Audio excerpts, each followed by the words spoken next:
Welcome to Pastor's Chat today.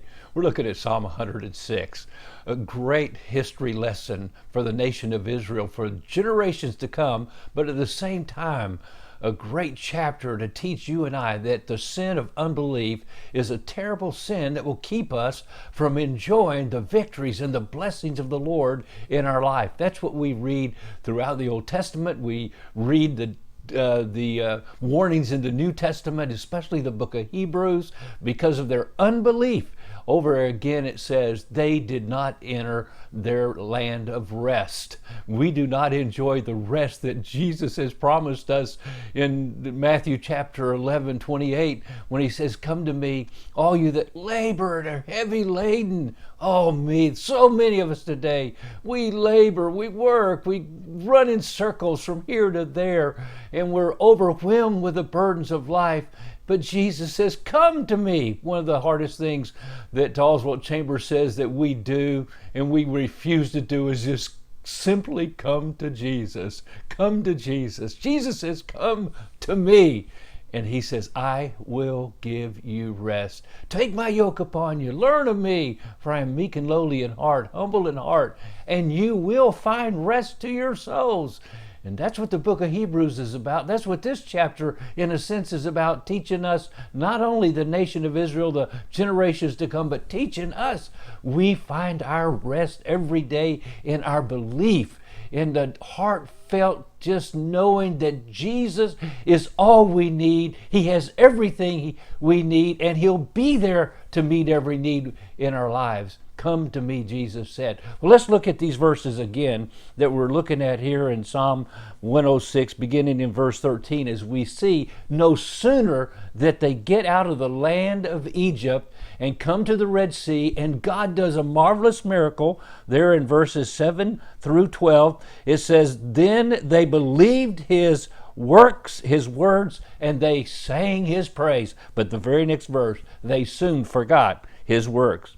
They did not wait for his counsel, but lusted exceedingly in the wilderness and tested God in the desert. He gave them their request, but sent leanness to their soul."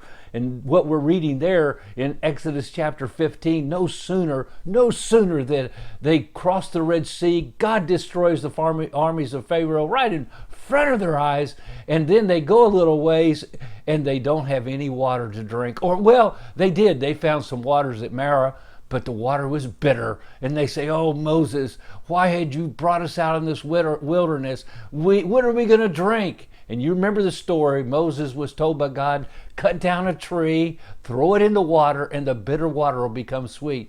A beautiful picture of the cross of Jesus Christ. When the cross of Christ is thrown into the bitter times of our lives, and we remember how Jesus took suffering and pain and took upon our sin. He was guiltless, but he became guilt. He became sin for us who knew no sin.